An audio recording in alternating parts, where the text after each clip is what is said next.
Hello everyone. Present మనకి Arabic group D exams అనేవి జరుగుతున్నాయి కదా. రీసెంట్ వీడియోలో మనము ఇంతకుముందు అరబిక్ గ్రూప్ డిలో ఎగ్జామ్లో ఎలాంటి టైప్ ఆఫ్ క్వశ్చన్స్ వచ్చాయో అవి మనం ఎక్స్ప్లెయిన్ చేసుకున్నాము. సో ఈరోజు మనం కూడా అందులో భాగంగా ఇంకొన్ని టాపిక్స్ నుంచి ఎలాంటి క్వశ్చన్స్ వచ్చాయో మనం ఈరోజు తెలుసుకుందాం. ఒక పనిని ఏబీలు ఇద్దరు కలిసి 12 రోజుల్లో చేయగలరు. ఏ ఒక్కడే అదే పనిని 15 రోజుల్లో చేయగలడు. అయినా బి ఒక్కడే అదే పనిని ఎన్ని రోజుల్లో చేయగలడు అనేది క్వశ్చన్ అండి. ఏ ప్లస్ బి వీరిద్దరంట 1/12 డేస్లో చేయగలరంట అండి. ఏ ఒక్కడే 1/15 డేస్లో చేయగలడు. అయినా బి ఒక్కడే ఇదే పనిని ఎన్ని రోజుల్లో చేయగలడని అడుగుతున్నాడండి. సో సింపుల్ అండి. మనము 12, 15కి మనం ఎల్సిఎం తీసుకోవాలి. 12, 15కి మనం ఎల్సిఎం తీసుకుంటే 60 అవుతుందండి. 12 5s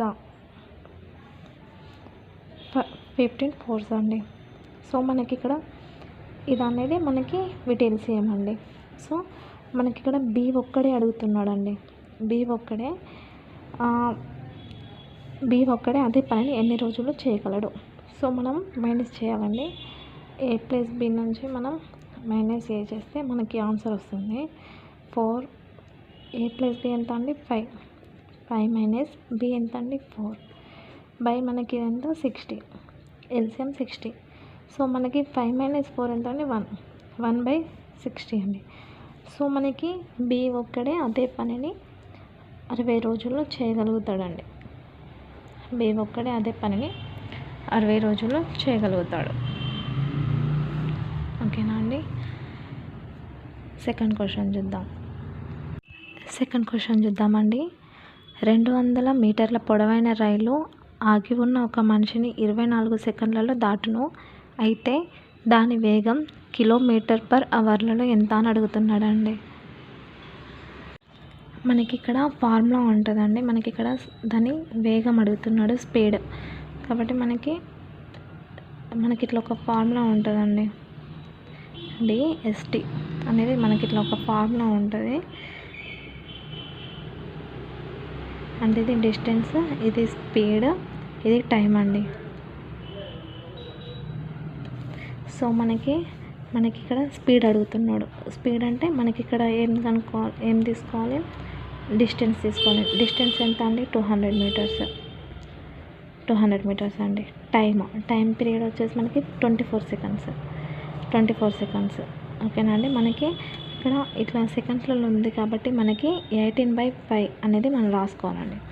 సో మనం క్యాన్సిల్ చేసుకుందామండి. 5 4s 40, 6 3s 6 4s 4 10s ఎంత అండి మనకి 10 × 3 30 km/h అండి. సో మనకి ఇది అనేది ఆన్సర్ అవుతుంది. 30 km/h అనేది మనకి ఆన్సర్ అవుతుందండి.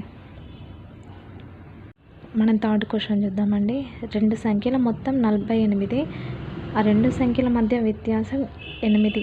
అయితే ఆ 2 సంఖ్యల మధ్య నిష్పత్తి ఎంత అని అడుగుతుండండి.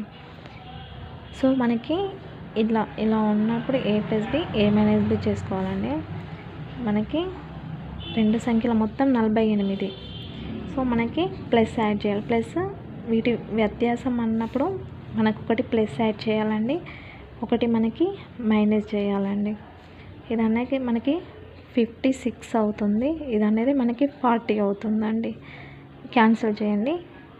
8 5s 8 7s. సో మనకి 7:5 అనేది ఆన్సర్ అవుతుందండి. నిష్పత్తి అడుగుతుంది కాబట్టి మనకి 7:5 అనేది ఆన్సర్ అవుతుంది. ఫోర్త్ క్వశ్చన్ చూద్దామండి. 4000 అప్పుగా తీసుకొని 3 సంవత్సరాల కాలానికి 720 రూపాయల వడ్డీ చెల్లించెను. అయితే వడ్డీ రేటు ఎంత అని అడుగుతున్నాడండి. సో మనకి ఇక్కడ సింపుల్ ఇంట్రెస్ట్ అనేది సాధారణ వడ్డీ అతను ఇచ్చాడండి. మనకి సింపుల్ ఇంట్రెస్ట్ ఫామ్ ఏంటంటే సింపుల్ ఇంట్రెస్ట్ = PTR/100. 100 అండి. మనకి ఆల్రెడీ ఈ సింపుల్ ఇంట్రెస్ట్ అనేది ఇచ్చాడండి. 720 ఈక్వల్ టు పి అంటే మనకి ప్రిన్సిపల్ అండి. ప్రిన్సిపల్ ఎంత వచ్చింది? 4000 అండి. 4000 ఇచ్చాడు. టీ అంటే టైం పీరియడ్ అండి.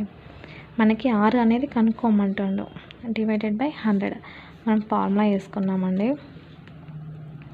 సో మనకి డైరెక్ట్ మనం ఆర్ అడుగుతున్నాడు కాబట్టి R equal to 72,000 divided by 4000 into 3 cancel చేయాలండి.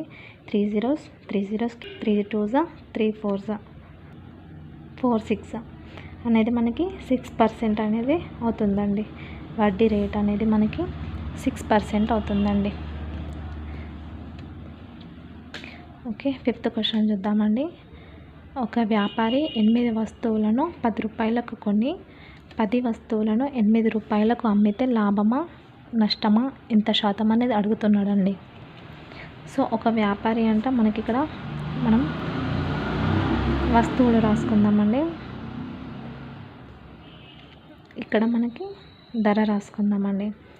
8 వస్తువులు 10 రూపాయలకు కొని 10 వస్తువులు 8 రూపాయలకు అమ్మితే లాభమా నష్టమా? మనకి క్రాస్ మల్టిపుల్ చేయాలండి. 8 8 64 10 10 100. సో మనకి ఆల్మోస్ట్ మనకి ఇక్కడనే ఆన్సర్ వస్తుందండి. సో మనకి 64:100 అంటే మనకి ఇక్కడ మనకి లాస్ అనేది అర్థమైపోతుందండి. ఎంత? 36% అనేది వస్తుంది. సో మనం ఇక్కడ చేసేద్దాం.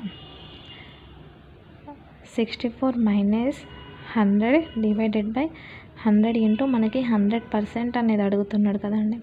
అంటే శాతం అడుగుతుంది కాబట్టి మనం ఇంటూ 100 వేసుకోవాలి. సో మనకి ఈ 100 క్యాన్సిల్ అయితే 64 మైనస్ 100 మనకి 36% అనేది అవుతుందండి. అంటే మనకి